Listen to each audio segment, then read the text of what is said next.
Bismillahirrahmanirrahim. Assalamualaikum warahmatullahi wabarakatuh. Alhamdulillah. Allahumma shalli ala sayyidina Muhammad wa ala ali sayyidina Muhammad. Qala Allah ta'ala fil Qur'anil azim. A'udzubillahi minasyaitonir rajim. Bismillahirrahmanirrahim. La in syakartum la azidannakum wa la in kafartum inna azabi lasyadid. Shadaqallahul azim. Quran surah Ibrahim ayat 7. Yang artinya sesungguhnya barang siapa yang bersyukur maka nanti nikmatnya akan ditambahkan. Tapi barang siapa yang tidak mensyukuri nikmat itu, maka tunggu, azab Allah itu sangat pedih sekali. Pemirsa sekalian, di sini saya akan membawakan sebuah topik yang berjudul bagaimana zakat tanda kesyukuran. Pemirsa sekalian, kita telah diberikan banyak sekali nikmat oleh Allah SWT. Jangankan yang ada di rumah, yang ada di dalam diri kita saja. Bagaimana rasanya sakit gigi? Kita begitu kesakitan, kita nggak bisa makan, bahkan nggak bisa tidur. Kita rela mengeluarkan uang dengan sebanyak-banyaknya untuk agar gigi itu langsung sembuh. Berapa biayanya? Lalu pada saat kita sesak napas, kita nggak bisa bernapas dengan sempurna, kita beli tabung oksigen. Satu hari mungkin bisa menghabiskan dana 100.000, mungkin bisa sampai 1 juta. Bayangkan kalau itu terjadi di kehidupan sehari-hari yang normal. Kita bernapas itu pakai tarif. 1 hari bernapas 1 juta. Berapa uang yang harus kita keluarkan? Tapi ternyata Allah SWT memberikan kita gratis semuanya. Gigi yang sehat, Allah kasih gratis. Mata yang sehat, dan juga mulut kita bisa kita berbicara dengan baik, bisa makan makanan yang baik, dan semuanya. Itu semuanya adalah nikmat yang Allah berikan kepada kita. Pertanyaannya, bagaimana cara kita mengucapkan terima kasih kepada Allah SWT? Nah, salah satu caranya adalah dengan berzakat. Ya, zakat fitrah itu memang diuntukkan pada saat kita di masa bulan Ramadan. Tapi ada zakat yang lain, ada zakat mal, kan ada zakat profesi dan lain sebagainya. Dan tidak hanya itu, kalau zakat adalah itu hal yang wajib.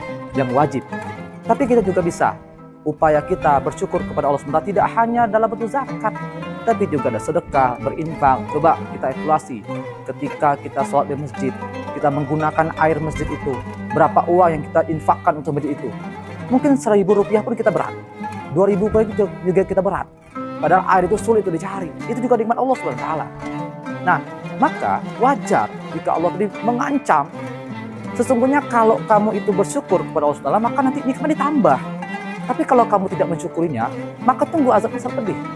Nah, kadang manusia itu lupa kalau seandainya nikmat Allah itu sudah banyak mengalir ke dalam dirinya dan dia tidak mengungkapkan rasa syukurnya.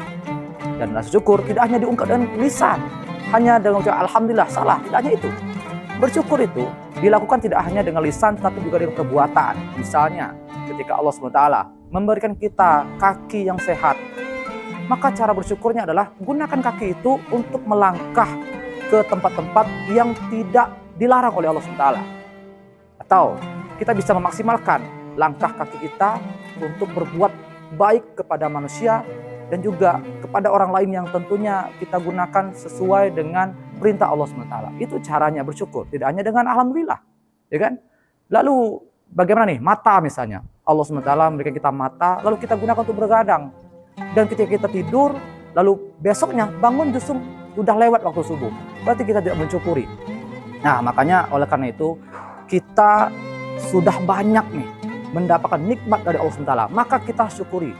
Jadi ketika kita berinfak, jangan pikirkan ketika kami berinfak nanti berapa nih uang yang akan masuk. Tidak seperti itu. Kita ucapkan terima kasih. Kadang kita tuh sering lupa. Contoh seperti ini. Suatu hari ada seorang yang dia itu tiba-tiba dikasih uang oleh orang. Mungkin pada waktu itu dia nggak bisa makan, antara pengemis, ya. Tiba-tiba dikasih uang 2.000 rupiah.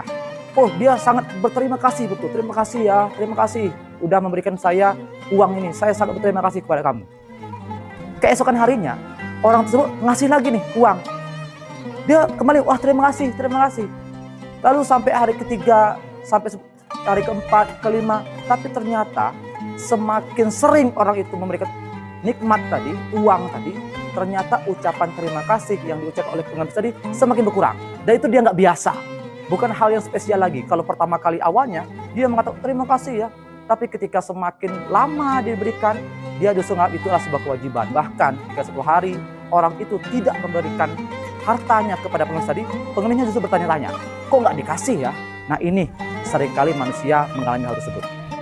Ketika nikmat Allah berikan setiap hari, kita merasa itu bukan nikmat, itu kewajiban Tuhan seperti itu. Nah, ini sangat hal yang sangat tidak baik seperti itu. Maka yang harus kita lakukan adalah bagaimana nikmat yang banyak ini, nikmat yang ada dalam diri kita, baik itu jiwa kita, baik itu harta kita, maka kita sisihkan untuk mewujudkan kesyukuran kita kepada Allah Subhanahu wa taala. Nah, maka cara bersyukur tadi pertama dengan lisan, yang kedua dengan tindakan. Kalau dengan tindakan bagaimana? Karena Allah udah memberikan nikmat kepada kita, maka kita gunakan sesuai dengan perintah Allah Subhanahu wa taala. Nah, maka akan salah jika sebenarnya kita melakukan apapun sesuai keinginan kita, terserah sama kita. Nah, maka ini tidak menunjukkan kita tuh bersyukur. Itu yang pertama, kita gunakan nikmat itu dengan sesuai dengan kehendak Allah Subhanahu wa taala. Yang kedua, kita bisa gunakan ya nikmat yang telah Allah berikan ini, kita berikan untuk orang lain juga. Pertama, kita maksimalkan untuk diri kita sendiri. Yang kedua, untuk orang lain, itu pun juga dalam rangka untuk bersyukur kepada Allah SWT. Karena seperti itu, bisa saja itulah penyebab Allah tuh terus memberikan nikmat kepada kita. Lalu muncul pertanyaan, tapi ada loh orang yang dia tuh nggak sholat, dia nggak sedekah, tapi rezekinya lancar juga. Kita jangan pikirkan orang lain, fokus sama diri sendiri. Yang jelas kita menunjukkan kepada Allah SWT menjadi pribadi yang bersyukur. Nah, kalau karena itu, yuk gunakan harta kita untuk hal-hal yang membuat diri kita diangkat derajatnya Allah SWT. Amin ya rabbal alamin. Terima kasih. Assalamualaikum warahmatullahi wabarakatuh.